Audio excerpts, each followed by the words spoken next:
여러분 그 마트 가서 장 보실 때 거의 매번 사거나 자주 사시는 것에는 어떤 것이 있으신가요? 저는 아내하고 가끔 이렇게 장 보러 가면 아내가 거의 매번 사는 게 있더라고요. 그게 뭔가 하면은 두 가지인데 두부하고 콩나물이었더라고요. 예. 콩나물 이게 우리가 두부와 콩나물 같은 거 싸면서도 건강에 좋잖아요. 몸에 좋은 거. 자주 사는 것, 자주 찾는 것 그런 것은 그만큼 우리에게 몸에 좋고 늘 먹어도 맛있는 그런 것 같습니다. 제가 콩나물을 한번 생각해 봤습니다. 이 콩나물을 우리가 마트에 가서 사면은 봉지에 이미 포장되어 있는 것을 사게 됩니다. 그죠? 그런데 시장에 가서 이 콩나물을 사게 되면 어떻게 사게 되죠? 큰 다라이에다가 통에다가 그 시루 같은 밑에 구멍이 뚫린 그 다라이에다가 콩나물을 이렇게 키워서 그거를 2,000원치 주세요 하면은 한 움큼 두 움큼 뽑아가지고 봉지에 담아서 검은 봉다리 담아서 주십니다. 그죠? 예. 그런데 이 콩나물을 보면 굉장히 신기한 점이 있어요. 무엇인가 하면은 시장에서 콩나물 파신 아주머니는 이 콩나물을 2,000원치, 3,000원치 이렇게 팔고 나면 어떻게 하십니까? 바가지에다가 물을 담아 가지고 몇 번을 또 붓습니다. 콩나물에다 붓습니다. 그죠? 예, 직접 보지는 못했지만 뭐 알고 있는 것은 이 콩에다가 물만 부어도 콩나물이 된다, 자란다 이런 그것을 알고 있는데 이 콩나물은 참 신기한 야채예요. 예, 그래서 이 물을 계속 부어주면은 물은 다 빠져버리는데 다 샤 하고 빠지는데 그 물을 부어주면 그 물 때문에 그 신선도가 유지되고 콩나물이 자라게 되잖아요. 콩나물은 참 재미있는 신기한 그런 야채인 것 같아요. 물만으로도 자랄 수 있는 야채. 저는 이 콩나물에 붓는 물이 바로 말씀과 같다고 생각합니다. 하나님의 말씀, 생수와 같습니다. 우리는 마치 밑 빠진 독에 물 붓듯이 계속 밑 빠진 독에 물을 붓듯이 하나님의 말씀을 수도 없이 듣습니다. 그죠? 수도 없이 들어요. 1년에 주일 예배 빠짐없이 나오면 몇 번 설교를 들을까요? 한 번만 듣는다고 해도 52번이에요. 설교를 1년에 52번 듣고 10년을 들으면 몇 번이죠? 520번이죠. 거기다가 20년이면 1000번이 넘습니다. 근데 저 같은 경우를 생각해 보면 저는 아버지 설교를 들으면서 어릴 때부터 모태신앙으로 자랐는데 뭐 근 40년 정도 계산해 보면 적어도 한 2000번 이상 계산이 안 되네요. 한 2000번 되겠네요. 2000번. 주일 낮 예배만 했다고 해도 2000번이에요. 그러면 오전 오후까지 하고 그죠? 그리고 새벽 기도하고 수요 예배까지 하면은 이거는 뭐 몇 배나 될 거예요. 그만큼 우리는 수도 없이 하나님 말씀을 들어요. 밑 빠진 독에 물 붓게 하듯이 시루에 담겨진 콩나물에 물을 붓듯이 샥 빠져버리는 남지 않는 그 물을 계속해서 수도 없이 붓고 하듯이 우리가 하나님 말씀을 듣습니다. 그죠? 그런데 여러분 1000번, 2000번 들은 그 하나님의 말씀, 설교 말씀 여러분 기억하십니까? 왜 대답을 못하세요? 예, 솔직히 말씀해 보세요. 기억 못하시죠? 다 기억 못해요. 예, 저도 아버지 설교 평생 들었지만 기억나는 게 별로 없어요. 그 시루 밑으로 빠져버리는 그 물처럼 말이죠. 설교는 잘 기억에 남지 않습니다. 뭘 들었는지. 오늘 설교하는 것도 몇 주 지나면 여러분 잊어버리실 거예요. 근데 생각해 보면 설교자가 설교하기가 좀 좋으려면 여러분이 좀 잊으시는 것도 괜찮아요. 예, 우리가 하나님께서 설교자들에게 또 설교를 오랫동안 할 수 있도록 여러분에게 우리 성도님들에게 망각의 은혜를 조금씩 주시는 것 같아요. 아멘입니까? 예. 근데 잊어버리라는 뜻이 아니라 잊어버려도 괜찮아요. 잊어버려도 괜찮은데 무엇이 중요하냐면 여러분 우리가 수도 없이 설교 말씀을 밑 빠진 독에 물 붓듯이 붓는 것처럼 듣고 들었기 때문에 어떻게 돼요? 여기까지 이 정도 그나마 이 정도 여기까지 성장하고 자랐다는 것이에요. 그게 중요한 것입니다. 여러분 다만 우리가 포기하지 말아야 돼요. 그러니까 우리가 여기까지 신앙의 경주를 포기하지 않고 이 자리까지 올 수 있었던 이유가 그 수도 없는 하나님 말씀을 듣고 구비마다 어려운 순간마다 인생의 업앤다운이 있는 순간들마다 여러 말씀의 사역자들이 여러분에게 전해주는 그 하나님 말씀 늘 똑같은 것 같은데, 비슷한 것 같은데, 반복되는 것 같은데, 그 얘기가 그 얘기 같은데, 그 말씀을 수천 번을 듣고서 오늘 여기까지 여러분이 오신 거예요. 그죠? 예, 맞습니다. 저도 그렇고 여러분도 그렇습니다. 그래서 여러분이 오늘 제가 하는 설교도 잊어버리셔도 사실 저는 섭섭하지 않을 겁니다. 서운하지 않아요. 예. 제가 부임한 지가 딱 오늘이 3개월째 되는 날이고요. 설교를 몇 주 했는지 아십니까? 설교를 시작한 것은 딱 16주째 설교입니다. 부활주일부터 시작하면 16주째예요. 여러분, 제가 한 설교 중에 몇 개나 기억나세요? 기억 별로 안 나시죠? 그래도 괜찮습니다. 서운해하지 않겠습니다. 그러나 여러분, 낙오만 되지 마시고 포기만 하지 마십시오. 그 순간순간마다 들려주시는 하나님 말씀 듣고 내가 조금 더 버티고 인내하고 참아내고 한 걸음 더 나아가고 또 기다려주고 또 참아주고 이렇게 하면서 조금씩 더디지만 조금씩 우리가 성장해 나가는 거예요. 그래서 어디까지 갑니까? 천국문까지 가는 겁니다. 평생 하나님 말씀 들어서 우리가 하나님의 그 나라까지 가게 되는 것입니다. 결국 우리는 인내로 결실하는 거예요. 인내로. 우리의 영혼이 더디지만 조금씩 자라고 성장하는 거예요. 저는 목사가 되기 전에 유명한 명설교가, 그런 목사님들의 설교를 듣고 자란 것이 아니라 아까도 말씀드렸지만 저희 아버지의 설교를 듣고 자랐습니다. 시골 교회에서 평생 목회하신 우리 아버지의 설교를 한 30년 듣고 그리고는 사역의 길로 들어갔는데, 사실 아버지의 설교를 수도 없이 들었지만 기억나는 건 별로 없어요. 아버지가 지난번에 우리 교회 오셔서 설교하신 내용처럼 서로 사랑하라, 이게 18번 설교거든요. 그런 설교는 기억나지만 그 외에는 나머지는 잘 생각이 안 나요.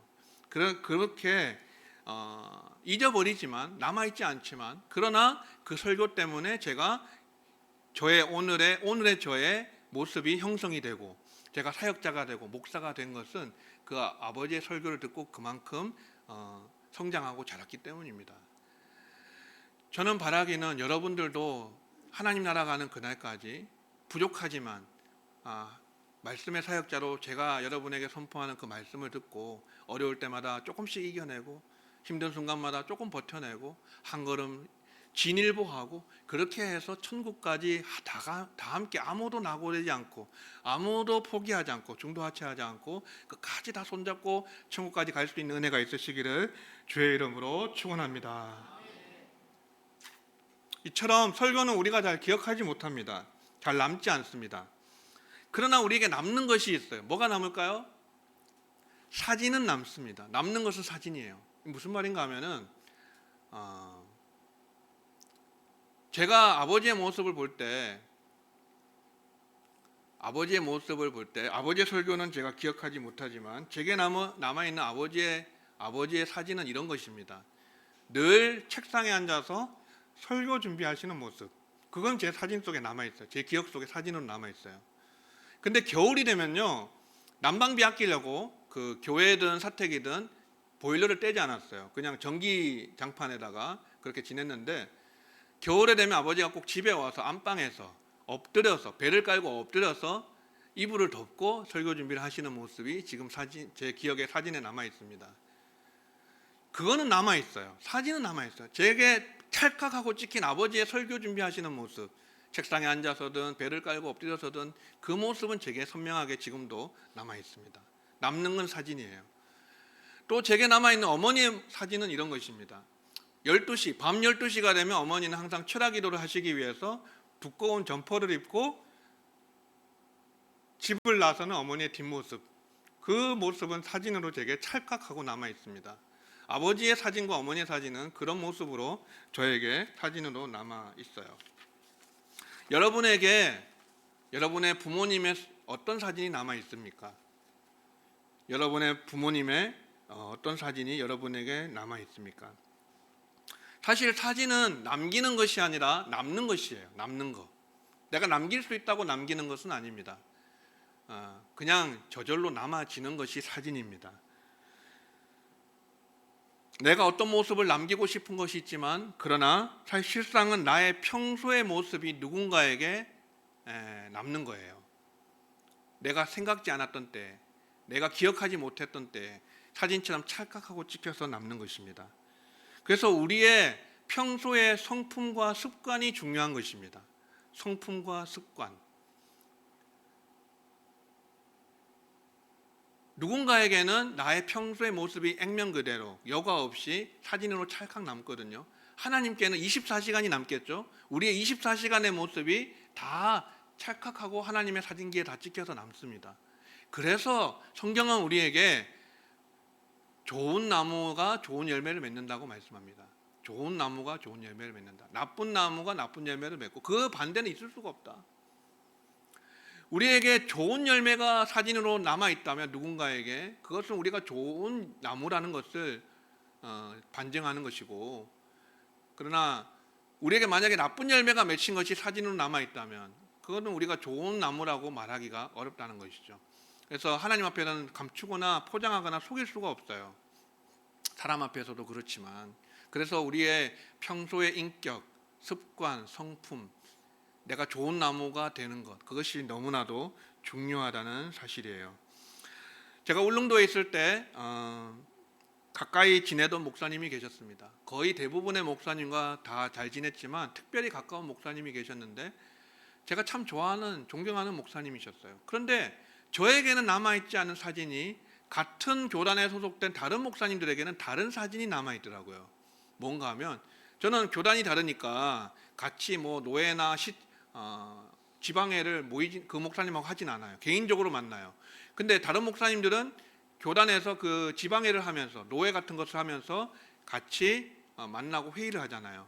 근데 한결같이 다른 목사님들이 그 목사님에 대해서 이런 말씀하는 거예요. 회의만 하면, 너무 좋은 목사님인데 회의만 하면 목소리가 높아지고 성을 내고 손가락질을 하고 호통을 치고. 그 목사님들에게는, 제가 존경하는 그 목사님이 어떤 사진으로 남아있습니까? 성내는 목사님, 화내는 목사님, 그런 모습으로 남아있어요. 감출 수가 없는 거예요, 여러분. 우리가 선별적으로 누군가에게 이 좋은 모습 골라서 보여주고 싶어도, 남기고 싶어도 그게 안 된다니까요. 남는 거예요, 스스로. 자연스럽게 남는 거예요, 사진은. 곰곰이 생각해 봤어요. 우리 성도님들에게 김신일 목사는 어떤 사진으로 남고 있는가? 어떤 사진을 남길 것인가? 제가 남기고 싶은 모습이 있어도 저의 모습도 그냥 여러분 기억 속에, 기억의 사진기 속에 찰칵하고 남아있을 거예요. 제가 하는 설교는 뭐 앞으로 설교를 얼마나 하든지 그 설교를 여러분이 다 기억하지 못하고 생수처럼 다 빠져나가고 남지 않는다 할지라도 여러분이 저를 기억하는 것은 그 사진을 기억하는 겁니다.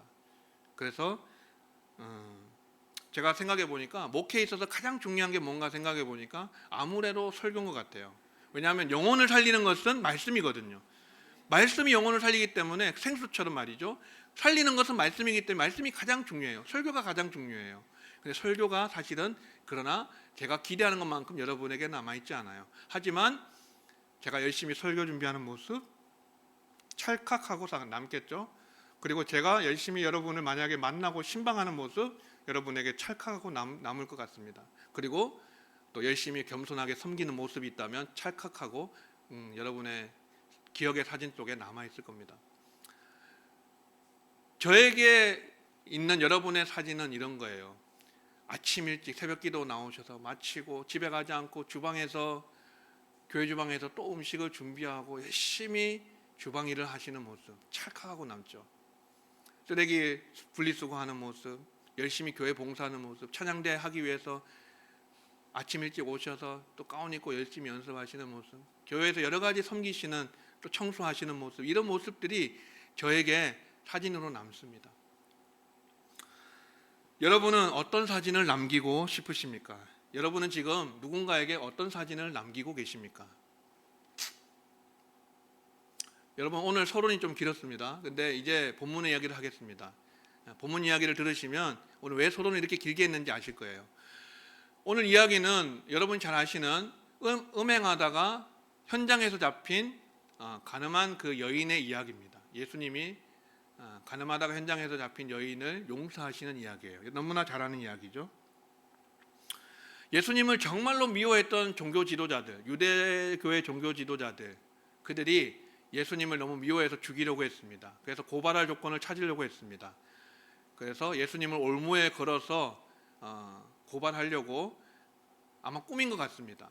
왜냐하면 가늠하다가 잡힌 남자와 여자는 다 돌로 쳐 죽이게 돼 있는데 누구만 데려왔어요? 여자만 데리고 왔어요. 남자는 안 데리고 왔습니다. 그 말은 어쩌면 그 사건을 일부러 꾸몄을지도 모르겠습니다. 그래서 이 여자를, 힘없는 여자를 데리고 와서 가운데 세우고 예수님께 묻습니다.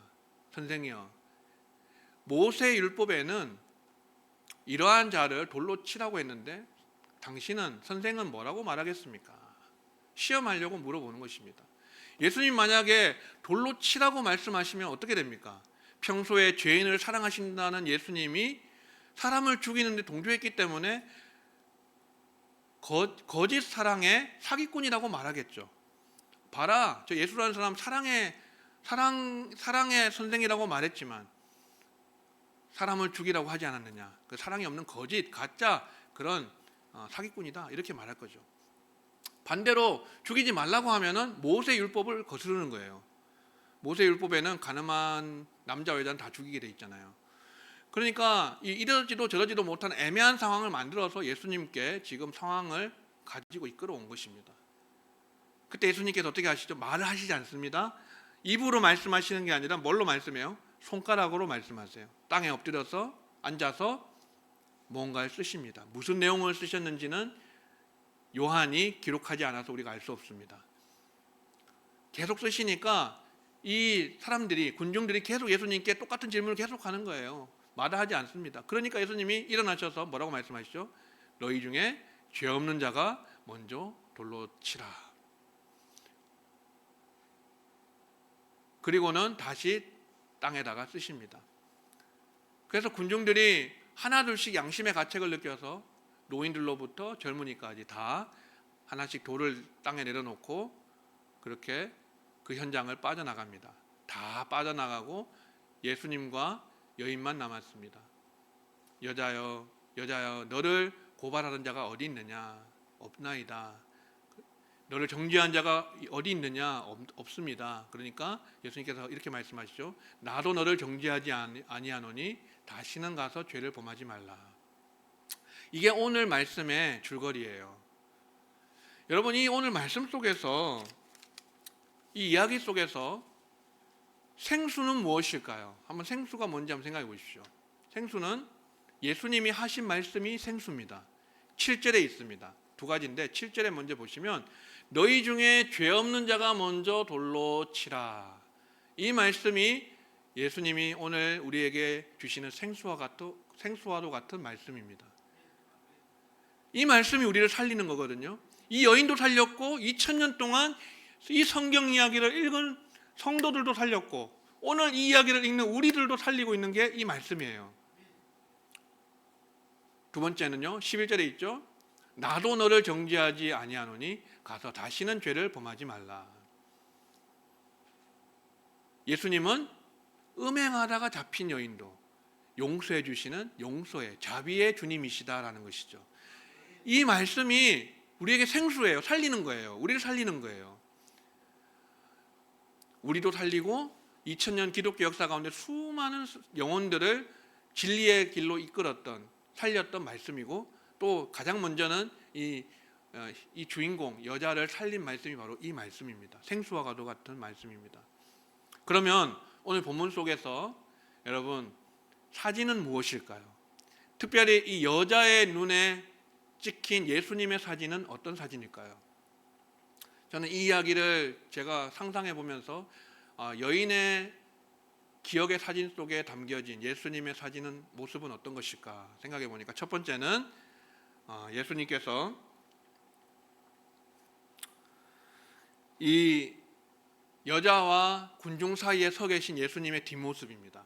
지금 여자를 가운데 세우고 예수님께 묻고 있잖아요. 돌을 들고 있습니다. 그래서 예수님이 이 여자와 군중 사이에 서 계십니다. 뒤에는 여자가 고개를 떨구고 있고 앞에는, 예수님 앞에는 성난 군중들이 당장이라도 한 사람을 죽일 기세로 돌을 들고 있습니다. 그 예수님이 그들을 막아서면서 여인을 뒤로 한 채 너희 중에 죄 없는 자가 먼저 돌로 치라고 말씀하시는 이 순간에 여인의 눈에만 비친 예수님의 사진은 뭐예요? 예수님의 뒷모습. 성난 군중을 맡고 있는 예수님의 뒷모습이 여인에게 사진으로 남습니다. 두 번째는 이런 사진이에요. 여자에게 다 떠나간 후에 이 가늠한 여자에게 손을 내미시는 흙이 묻은 예수님의 손입니다. 이거는 여자에게만 찍혀 있는 예수님의 모습이에요.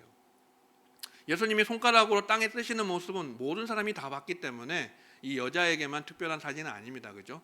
근데 그 손가락으로 땅에 쓰신 후에 손에 흙이 묻었을 거 아니에요. 근데 이 여자와 예수님이 홀로 남았을 때 여자여 너를 정죄한 자가 어디 있느냐 일어나라라고 손을 내미시는 예수님의 흙 묻은 손. 그게 두 번째 예수님의 사진입니다. 세 번째는요.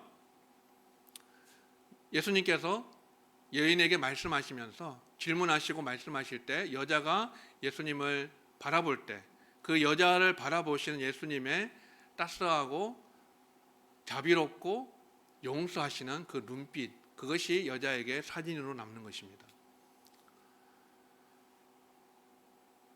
사랑하는 성도 여러분, 살리는 것은 말씀이지만 남는 것은 사진입니다.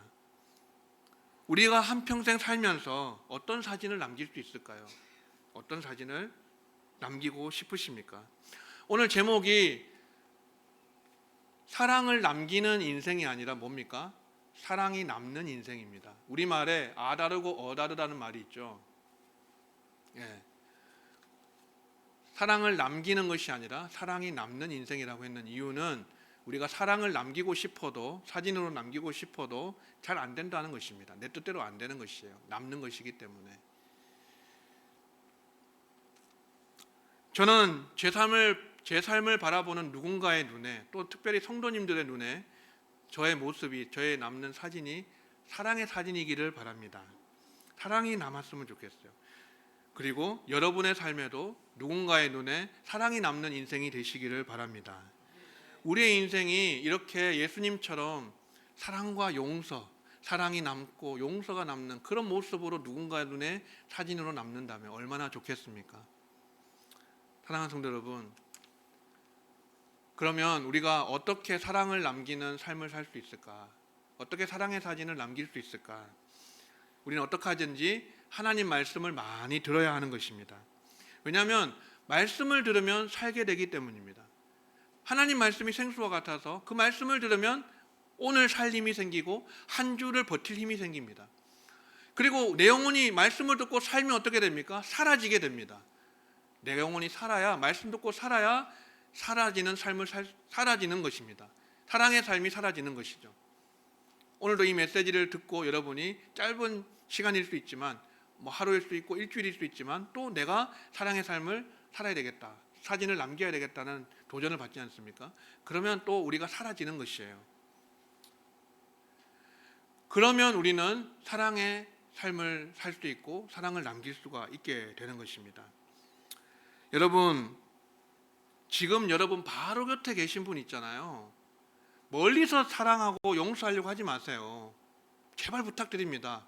바로 여러분 곁에 계신 분, 여러분의 부모님, 여러분의 자녀분들, 여러분의 형제자매들, 여러분의 손주들, 또 우리의 영적인 형제자매인 우리 성도님들 사랑하고 용서해 주십시오.